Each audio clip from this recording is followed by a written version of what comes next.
Go swimming. Well, Lou, you had suggested that we listen to this record, The Fantastic Expedition of Dillard and Clark, and I've got to tell you, Mark, it's a wonderful record, and It is very good. Influential. Did I just say that twice? I got to go get the papers. I called him Parrot 2 times. But it's a masterpiece. I think it's a masterpiece. Unbelievable. Yeah. So, do you want to say a few words about it before we get started, Lou? I do. It is, first about Gene Clark, for those who are not familiar, and a lot of people are, he had this he's got like a cult thing happening where he was one of the original members of the Byrds, and he was their principal songwriter between like 1964 and 1966 when he left the band. Mm-hmm. He was an interesting guy in retrospect when you find out, he's a manic depressive. He liked to drink. I like him. But he wasn't a guy that liked to tour, did not like to fly. He had a fear of flying, which I understand that as well. But he was the guy, when they weren't doing the Dylan covers, excuse me, Roger McGuinn, as per their contract, because of Mr. Tambourine Man, it was contracted that Roger McGuinn, the guitar player, and amazing and influential guitar player and unique unto himself, he sang the Dylan songs. But Gene Clark wrote their originals up until, a certain point when, he taught them how to write songs, which is what they said. Chris Hillman, who didn't have the best relationship with him. Chris Hillman was the bass player of the Byrds. But he highly respected him as a performer and as a songwriter. The depth of his songwriting, he's just very prolific as well. So for people who know the Byrds or don't know the Byrds, if you ever heard a song "I'll Feel a Whole Lot Better," Tom Petty covered it on Full Moon Fever. Mm-hmm. Great song. It's a perfect pop song. It's one of those songs. It's like 3 minutes. It's 3 minutes long. It's 3 minutes of perfection. He wrote that. Other songs, "She Don't Care About Time," they're kind of obscure because they weren't hits, but they're great songs. It's very deep songwriting.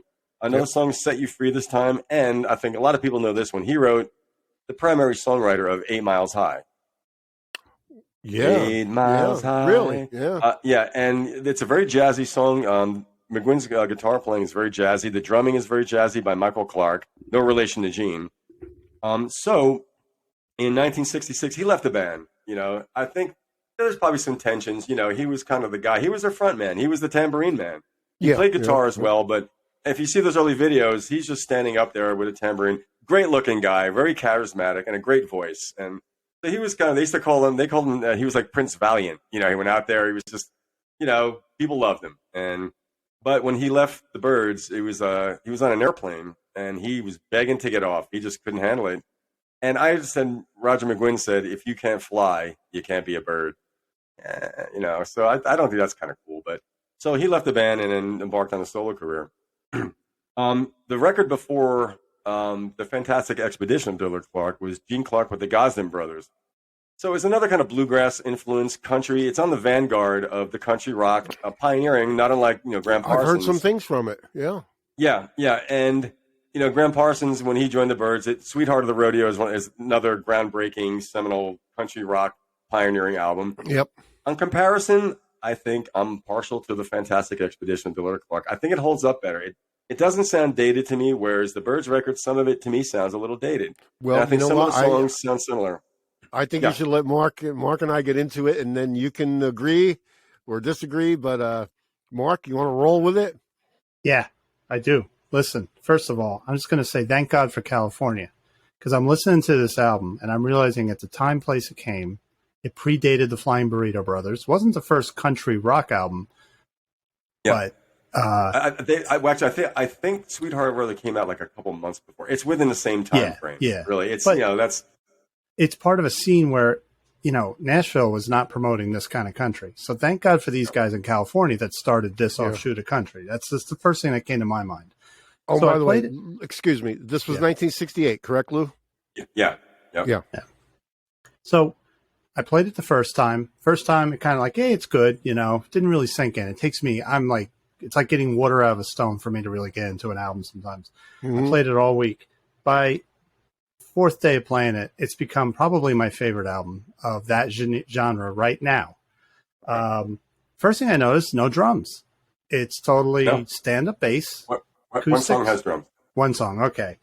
But a landmark album in a lot of ways. Bernie Ledden. That's he's all over it. He co-wrote most of the songs on the record. Yep. He co-wrote 6 of the songs, and Bernie Ledden went on to be in the Eagles.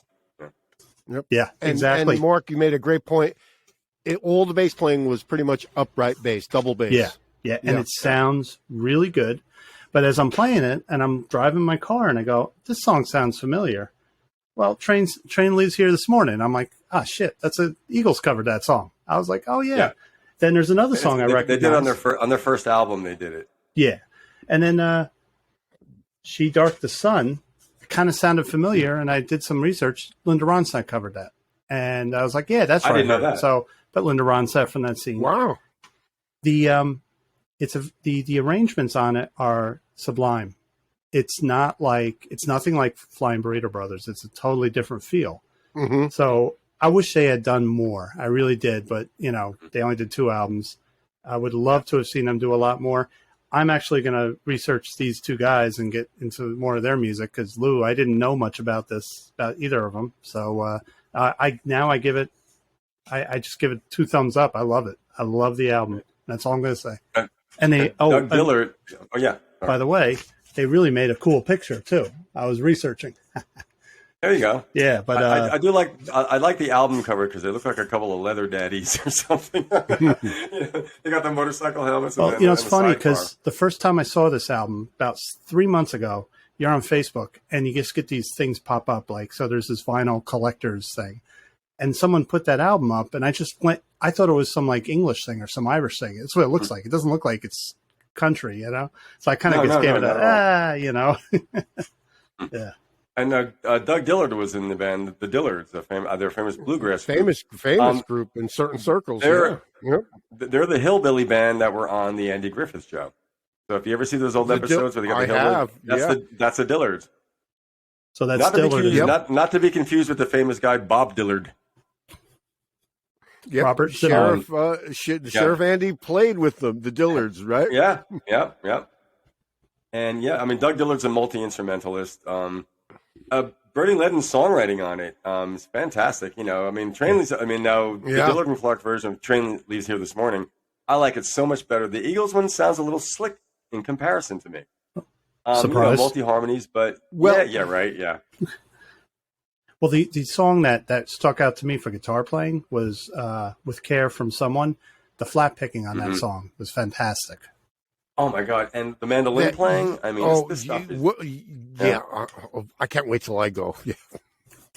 Yeah. And Chris Hillman is on it as well. Chris Hillman, one of the original Birds and Desert he played Rose some mandolin. Band. He played mandolin on it, didn't he? Yeah. He didn't play bass. He was not the bass player. Yeah. Byron Berline played some fiddle and stuff. Byron Berline is the fiddle player on the band's song Acadian Driftwood. So that fiddle playing you hear is that guy. Wow. Well, cool. Yeah. Another little thing. I can tell when Bernie's playing banjo because Bernie has a very controlled way of playing banjo. He's actually playing lockstep with the drummer. He's not going crazy. So when you hear it, I was like, yeah, that's Bernie. I love his style. He's excellent. Originally, I thought it was Michael Clark of the Byrds playing drums, but it's not. Let's give the drummer a shout out because I think it was a pretty good song. Let's see. Personnel. They don't credit him on the back of the album. His name is Joel Larson. Now, I listened to it on Spotify today, and it's got the main album. On YouTube, it's got the bonus tracks. There are some really great bonus tracks on there. A couple covers. They do a song called "Why Not Your Baby." Check out the YouTube version. That is a great song. Why not you call me your baby?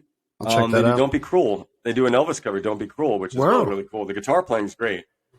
So and even beyond the Dillard and Clark record, he did an album called Roadmaster. Definitely worth checking out. But Perry, what do you think? What was your impression? Because you've heard some of this before, but you didn't give it the intensive listening. No, I gave it, and oh man, it was all right. So I'm looking at my teleprompter up here. First song, "Out on the Side." Great, lovely song. The keyboards reminded me a little bit of the band. Yes, and this is what I hear when I hear it's a harpsichord. I want to get into that. Yeah, when I hear like the Grateful Dead in the vocals. Really? You know what I mean? I hear the Grateful Dead in there. Okay. Huh. I hear All on song out on the side. I even hear a little bit of REM. I hear like Yes, the you band. do. You know what? Right? Yep. Good point. Well, it's funny you should mention that. When I first started listening to REM, and Mm-hmm. other people said too, they were influenced by the Byrds. I mean, you think REM were influenced by the Byrds? You know, Mm-hmm. they actually did. So You Want to Be a Rock and Roll Star. I saw a similarity in vocal style between Gene Clark and Michael Stipe. Yes. So that bears out your opinion there for sure. And so the next song was like She Darkened the Sun. I hear a little bit of like the Flying Burrito Brothers in there, and of course the mandolin with I believe it was it wasn't Chris Hillman. It was it Bernie Ledden playing mandolin on that one? It could be. It could be Doug Dillard. So listen to this. This is the next song that I came across. All right.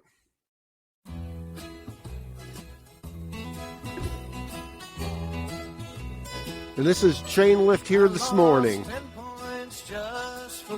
Now, listen when the vocals come in on the next verse. You hear the Grateful Dead. You hear the Eagles. You hear all of it in there. Yeah. A little bit of ripple feel on that.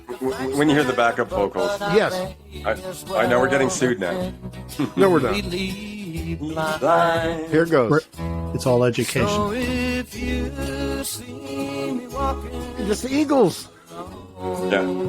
That's the Eagles. I mean, this is great. I mean, every one of these guys, the Dead had this record, the Eagles had this record, Graham Parsons had this record. They all had this record. If it sold 100 copies, 100 of them went to L.A. to these musicians. Well, it's funny because it was a commercial failure. The album before that, Gene Clark with the Gazan Brothers. The thing was, he didn't like to tour. He didn't fly. So when they put out the Fantastic Expedition record, they did some shows at the Troubadour, but that was it. So this thing was never a success in its own time, and to me, it's timeless. It's timeless. I wonder what Graham Parsons thought. I wonder what Graham Parsons thought of that record. I bet you he loved it. I bet you he loved it. I would think so. Yeah. I bet you he's jealous. I mean, that's funny because in Asheville here, every once in a while there are shows that do Graham Parsons tribute shows, and there was one I saw, and then there's another was Graham Parsons, and they added Gene Clark to it. I would love to get in on one of those shows if I could. I'll wear a cowboy suit just to get there and play. Yeah. It's funny. And now some people that I turned on to this record initially were like, "Holy shit!" And one guy I know in particular. It's kind of funny because I laid it on him. He goes, he goes, "It's okay. His voice is not that great." I'm like, anyway, in retrospect, he's sung the praises of it in retrospect. So maybe, like Mark said, maybe he took a couple listens to it to get. Some albums take that, but you know what? We're doing this for education. We're doing it for educational purposes, so we're okay with playing 20 seconds of a song. That's fine. Yeah. Well, the first thing, what are they going to sue us for? Like I said, 50% of nothing for helping sell records. Yeah. The first thing I liked about the album was the vocals. I love that. Me too. Yeah. Well, I love his voice. Here's the thing. There was another song called "Don't Come Rollin'." Yeah. Great harmonica and banjo on that song. Mm-hmm. Yeah. I don't know who played the harmonica. I think it was Gene. It's a very tempo record. It was Gene. Yeah. By the way, Don Beck played mandolin on the album. I know he's listed, so he could be the guy you were thinking. And now this next song that I heard, it's another great song. I'm going to play a few seconds of it. Okay? Yeah, go for it.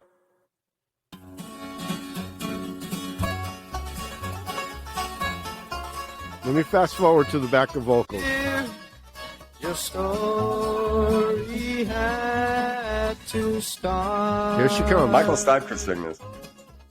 It's coming up in a minute. Here it goes.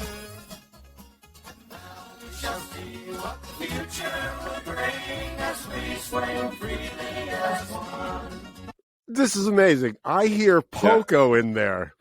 Yeah, you do. I hear the Eagles. I hear the Dead again. Like a lot of this vocalizing, the Grateful Dead had this damn record. Mm-hmm. You just know it. Yeah. And the band. Now, at the same time, the band put out music from Big Pink. So this album predates by 1 year the band's second album, which is, that's an Americana classic. In fact, I think they said the band kind of started Americana. I don't know about that anymore. Well, maybe not. Throw Sweethearts of the Rodeo in there. Same year, right? Of course. Yeah, 1968. And even there's even some on the extra tracks. He was an incredible musician. He was from Missouri, Gene Clark. Yeah, he's a I think from Midwesterner. Yep. Tipton. Yeah, he's a Midwesterner. Mhm. But he was also a member of the New Christie Minstrels at one point. But there's some gospel stuff on there. That there's one song I think, "The Rock Where Moses Stood." Or he does a version of "Rocky Top." Yeah. So this is heavy stuff. It's deep. Written by the husband and wife from Tennessee, right? Right. Yeah. Yeah. Bryant Bordeaux and. No, but the gospel stuff is like, wow. And it's funny when people think of the Byrds, they think Roger McGuinn. But if you listen to Mr. Tambourine Man, you can hear, if you listen hard, you can hear Gene Clark throughout there. And in 8 Miles High, you can hear his voice in there too. It's he's almost singing the lead, but they layer those. Yeah, it's funny, because of the way they layer the vocals in the Byrds, it was tough to distinguish. Yeah. I mean, it was tough to even hear Graham Parsons in there because there was a legal issue where they had to pretty much edit him out of those Byrd songs from Sweetheart of the Rodeo because he was still under contract to someone else. Anyway, let me continue they also on. Covered, go ahead, Lou. They actually covered an Everly Brothers song. Good Love and God Bad. So hard, so sad. A song called So Sad. Yeah. And it is, but it's beautiful. They did an album after that called Through the Morning, Through the Night. And if you know that title, Robert Plant and Alison Krauss covered that on, I think, their first album they did together. And a few other Gene Clark songs, too. I'm going to play another song. It's a great song. It's a traveling song to me. Yeah, I know. It's called The Radio Song. Let me play a few seconds of it, and right away, you're going to hear...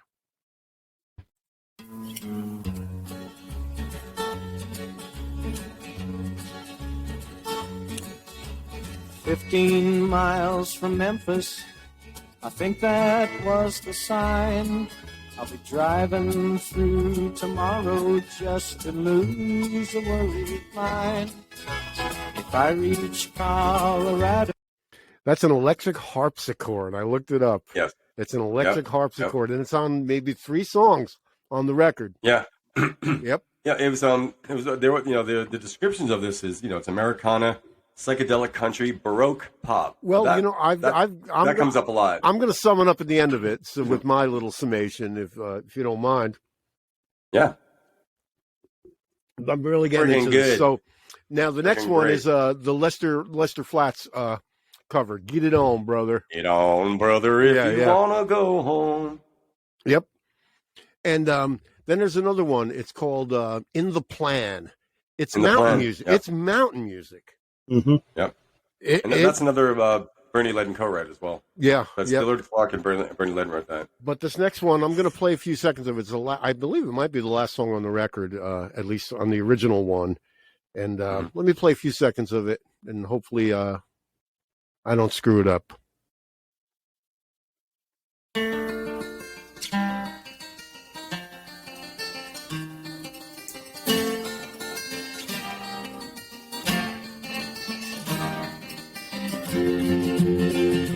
Oh, what a great song.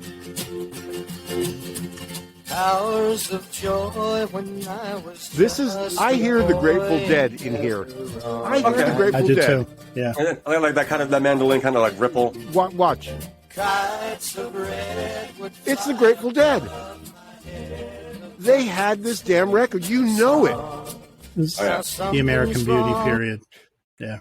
This record is fantastic, Lou. Fantastic. I really. The first time I heard it's funny because you remember my buddy Martin I used to work with at Green Life Grocery. Mm-hmm. He was a big Birds fan, and so he lent me some Birds CDs. Actually, basically every Birds CD ever. And I was thinking, like, who's Gene Clark? I think Roger McGuinn. I didn't know who the drummer was. And then I started research. I'm like, Gene Clark, and that's how I found this record. So it was about 10 years ago. And I'm like, dude, this was a game changer. It was something where I gave it to Martin, and he's like, dude, this is just there's nothing wrong with this record. Every song is fantastic. You can listen front to beginning, from the end to the beginning. You don't have to move the needle. No, you don't. No. And it really it's very it's 10 songs, right? Well, Harry, you bring up something like you're pointing out what these songs remind us of. The spiderweb of influence that this album had. It's one of those key landmark albums. This has got to be music history. One of the most influential records that was probably ever. What did it sell? 50,000 copies. Who knows? It was a commercial failure. you know. And it was put on Unbelievable. A&M Records. Well, too, it takes yeah. decades for it to, so I found it through you, and I'm glad for that. So my summation of it here, like, but that last song, like, yeah, it's the Grateful Dead, man. That's what they're doing. It's the Grateful Dead are learned from this record. In my opinion, it's better. But, So Mark might beg to defer. I'm going to sum it up like this: A, B, C, D, and the A is going to be Appalachia, Americana. And the B is going to be banjos and Bernie Ledden. And the C is, of course, Clark, and the D is Dillard, so Nice. That's it. A, B, C, D. Yep. Hey, it should have been. It should have been. He's excellent. It should have been Dillard, Clark, and Ledden, because he co-wrote 6 songs on the album. He's got a massive influence on it. He really does. Isn't that funny though? Like Bernie's songwriting nothing. The guy's an amazing. He's an exceptional musician, but his work with the Eagles, I don't think was Bernie at his best. No. Whether it was, and I don't know if that was, Henley and Frey. That aside, that had nothing to do with it. But there were some good things in there, but I do think this was sublime. His writing on that sublime. It's weird because just the fact that it after that it just kind of dissipated. But Gene Clark, he died at the age of 46. Yeah, tell me about his death. Well, and the guy, he liked to drink, and he liked the cocaine, and there was some speculation that when Tom Petty released Full Moon Fever, he covered "Feel a Whole Lot Better," and that got Gene Clark a lot of money. And that kind of when you have a lot of money, you have a lot of fun. I assume he was what happens broke. when you have too much fun. No, he had a good living, but he did a lot of club dates. There's also, if you go on YouTube, I'll mention that in a second. There's other things you can listen to from him, but they were inducted into the Rock and Roll Hall of Fame in '91. So all the original Byrds got up. If you look at it, both Gene Clark and Michael Clark, no relation, they look pretty bad, and they both died not long after that. I think Michael Clark was 47. Gene Clark, he had stomach surgery. They say he died of a heart attack, but it was just brought on by alcohol abuse, drugs. He'd been diagnosed with throat cancer before he died, but that's not what killed him. It's so sad, just like that song he sang, so sad, But he was a guy. He was never really comfortable with fame. He was an artist. He was a true artist. Yeah, an incredibly prolific songwriter. But he did. There's some actual. He was also in McGuinn, Clark, and Hillman. 1979. They put out 2 records in 79 and 80. You saw them play. I saw Gene Clark. You saw Gene Clark. I hate you. I saw McGuinn, Clark, and Hillman open up for America. I hate you even more. Yeah. Their big song was "Don't You Write Her Off Like That." Don't you write her Backstage Pass and Backstage. Yeah. I don't know if that's the name of the song, but they had like a couple of top 40 hits or something. There is a live version on YouTube of them playing "Feel a Whole Lot Better," and what kind of aggravated me was that Gene Clark's up there. He looked great. This guy, he had charisma. He had a presence, and he's ready to sing the lead, and McGuinn won't stop playing the friggin' intro. So, like 8 bars later, I think he just got up and smacked him in the head and said, "I'm going to sing the friggin' song now." And you could see, but he wasn't letting on. Plays poker or something. Or hit him with your guitar, but it was just like, come on, man! Like musicians are known, rock stars are known for having egos, but that was McGuinn going on an ego trip. The intro, the intro of the song. It's Roger like, McGuinn. You need four bars and bring the vocal. He acts like he invented the 12-string guitar. Like back off, pal. And if not for George Harrison, he wouldn't have done it. Now I've only even as a professional musician, I've only sung karaoke twice. One time I didn't know I was going to put up my name come up, but a couple months ago, me and the gang from work went, and I'm like, I'm going to sing "Feel a Whole Lot Better" because I know no one's going to know what this song is. So when I went to the DJ, I said, "There's a song by both Feel a Whole Lot Better." I said, Gene Clark. And I knew she wasn't going to get it. I said, the Byrds. So the only version she had was the Tom Petty version. So what they do is, they just remove the lead vocal. So I sang it with the backups. So when I was done, I got off the stage and people were just like, "That, what a great song." But a girl I work with, she goes, "What was that song? It's stuck in my head." Yeah, and I said, "That's the Byrds." Man. You didn't film it. I know. Well, we're going to do it again, but anyway. But it's just the fact that, a song that old, and I was probably one of the oldest people in this bar. That song stuck in people's heads. The 2 coworkers I went with, they're like, "That was a great song. What is that song?" I said, "Look it up." But yeah. Did you just say "lick it up"? Lick it up. Lick what up? That was less. By the way, just to say, we're all from Jersey, and that's why the fire poker reference came in, and how you handle Roger McGuinn. It's a Jersey thing, so we don't recommend that for anybody. You're from Jersey. What exit? The last exit. 172. Hillsdale. Check this out. All right, a little aside. I have a gig on Sunday mornings at a spiritual center, and the cafeteria after we're having coffee, I hear someone go, "I was born and raised in New Jersey." I said, "What exit?" She goes, 117. I'm like, "That's where I'm from." So, all roads lead to Jersey. There's a book. Apparently, I'm going to get the book too. It came out in 2005. It's called Mr. Tambourine Man: The Life and Legacy of the Birds, Gene Clark. Wow. And I think there's a documentary called The Lost Bird or something like that. I was looking on YouTube earlier before we started. Yeah. I couldn't find it, but it's definitely worth checking into. Yeah. So let's see. Is there anything else in there? Well, no. That was, look up it's a very short record. It's like a half an hour long. Yeah, as records at that time tended to be. Yeah. Perfect for those of us with short attention spans. I don't want to wear up my welcome. Hey, Perry, it was shorter than a Grateful Dead song. It's about as long as a Beatle record. I stopped for gas and it was already over. It's about as long as a Van Halen album. Right? Yeah. Go ahead. Sorry. Check out Roadmaster. It's another album he did. I don't know what year. I forgot what year it came out. The lineup on this album, and Perry, you know a lot of these guys too. It's Clarence White. It was Gene Clark, Clarence White, the fantastic guitar player that died way too young. Chris Etheridge, who was the bass player in the Burrito Brothers. Mm-hmm. Spooner Oldham. Who's Spooner Oldham? He's Neil Young's piano player, I believe. I just saw him in a documentary on Muscle Shoals Studio too. That's when you mentioned that. Yeah. It's also Sneaky Pete Kleinow, otherwise known as I'm Gumby. Damn it. Yeah. Now, for those of you who don't know, Sneaky Pete Kleinow, he's a pedal steel player with the distorted pedal steel. Yeah. Yes, and he was also the animator on. He was the animator on Gumby. Was he? And Byron Berline. Yeah. Oh, wow. Is that wild? Yeah. Byron Berline is on it. He was the fiddle player we mentioned, and also Michael Clark, the drummer for the Byrds, and he's a guy. He's a drummer too. Like he was a percussionist. They said they made him the drummer because he was cute. He looked like a drummer, but the guy could really play. Very improv-y, very jazzy. I like the Byrds' Fifth Dimension record, and I think the drumming in that's really, really great. Mm-hmm. Another underrated guy, but he's another one. He drank himself to death, at the age of 47. So wow, him and Gene, they died within a couple of years of each other. But yeah, I'm so glad you guys love that record. Loved it. It's going to be loved it. Yeah, it's going to be a regular play for the rest of my life. I just love it. Nice. I can spare a half an hour to listen to that record. I can spare 28 minutes out of my life for that record.